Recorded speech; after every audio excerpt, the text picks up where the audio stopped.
Hi everyone, it's Jerry. I have a chess miniature to share with you. This was played in 2012.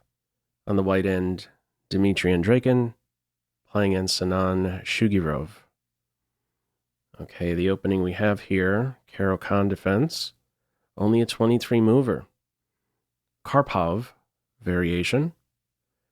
Knights connected, and now this quick pressure on f7. That's handled with e6. Things are cool here for the moment. Increased pressure now. Big focus early on by white over e6. An accident can now easily occur on one of these two squares. Black responds in the best way. Knight b6 is played here. A good way to lose would be to scare the knight away at this moment with h6. The knight would not run away. It would run forward and land this fork. Black is lost. White's winning material here. If you pick up the knight, you're getting checkmated in 3. With queen takes e6, black has only moves with this line here. Check, check, and mate on h3. So black's certainly not going to fall for that.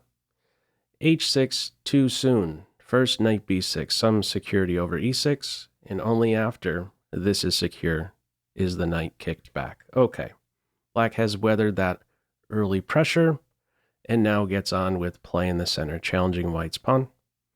D takes c, bishop takes, knight e5, castles, knight Gf3, a6. That's move 12. Let me throw this position to you as a pop quiz. How would you continue here? Feel free to pause the video. Okay, black is already lost 12 moves into this game. The winning follow-up here is with g4. It's what we see in the game. Looking to use this earlier h6 against black, it will now provide white a hook to crack open the g-file and get at the king. Now I want to draw some attention to a6. I had to chew on this one for a bit to at least come up with a reason why a6 is played. It's not as if you're there to stop a knight b5 move and pave the way for a queen to be more stable on c7. There's no knight b5s.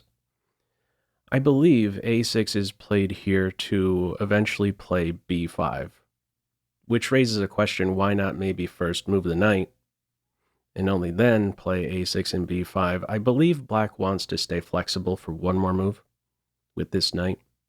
Not yet show its hand. Maybe you go to d5, maybe d7. Let's first insert a6. The problem with this is that it's too slow. What would be better is to immediately hop to one of these two squares. Computer's looking at knight d5 or knight d7. Now, if knight d5 was played, you could still move forward with this same idea. Not the case, however, if black goes with this one here, immediately challenging the strong knight. I want to draw some attention to this line. I found it really interesting, very instructive here. If this knight was challenged here, and white carries on with this same idea, like we see in the game, it's not a good idea, because black can take on e5. If you take with the queen, you're running into a problem here. There would be a trick on f2. Bishop takes f2, king takes f2, knight takes g4 with a big fork. Okay, well, let's say in this position you take with the knight. That's the more natural way. Nice improvement there. Here's the thing. There is this queen a5 check, which is really sneaky. Now, if you just duck the check with king f1, it says put immediate pressure on the knight, bishop and queen, unleashed on e5. And if you block with the bishop, yet again, we would see a tactic on f2, a more sophisticated one in this case. Bishop takes f2. Now what? If you decline the capture of the bishop with king f1, there's queen d5 to address the threat on the queen and generate a threat on the rook. And if you take the bishop with a queen or king, in both cases, black's response will be the same. So queen takes bishop, there's queen e5 check. And king captures bishop, there would still be queen takes e5, once more with an eye on this eventual fork. So that is not how it is played. Black does not immediately challenge this knight. We have a6 first, flexibility for the knight, too slow at the end of the day. g4 now a winning idea. Black is going to get blasted from here. This is an overwhelming amount of material here being unleashed towards the black king. The only piece really not contributing, or the only white piece, is this rook here on a1. Who needs it when you have all this other stuff attacking the black king? Let's see how this takes shape. Rook g1, bishop check, no problem. White's cool being uncastled. Who's going to get at the king? White has a healthy development here. King is on a light square, one pawn securing it. Is this bishop going to bother him? No way. Not even out of the starting blocks. From here, bishop e7, g5. There's no holding up g5. So I tested this out. Could you play knight here? Forget about it. g5 is still there. You have enough support for it. Okay. The try here. Bishop e7, g5, h takes g, knight takes g. This opens up the queen's eyes to h4. Follow up bishop d6. There's more than one winning path, but at the very top, the move in the game, knight h7. Follow up from here, queen c7. What are you supposed to do? Rook is hit, knight is hit.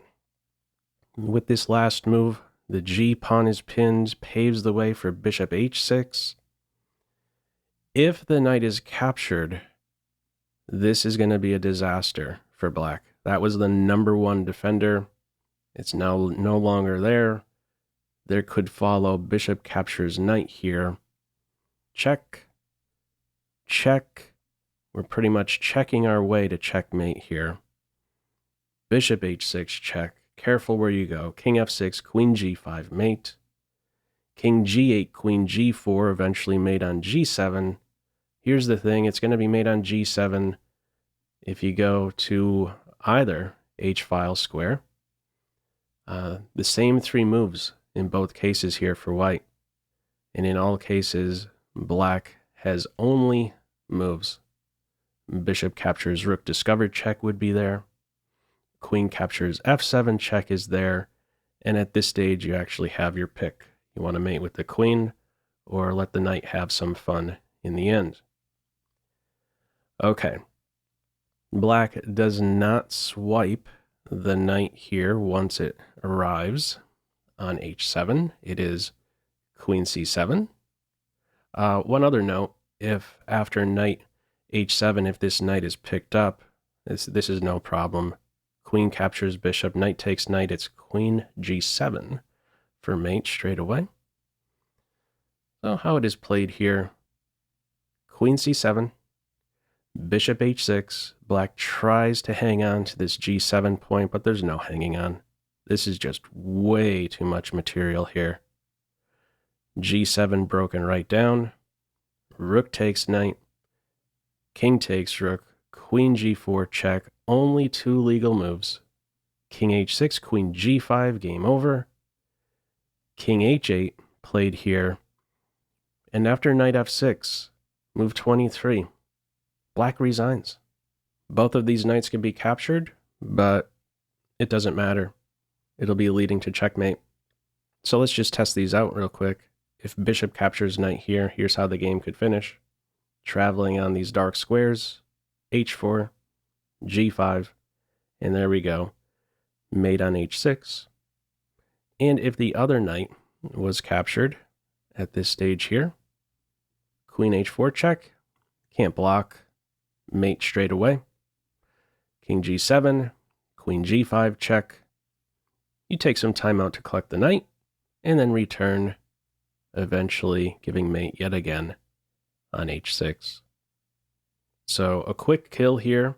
Again, only a 23 mover against the Caro Kann. One slow move there.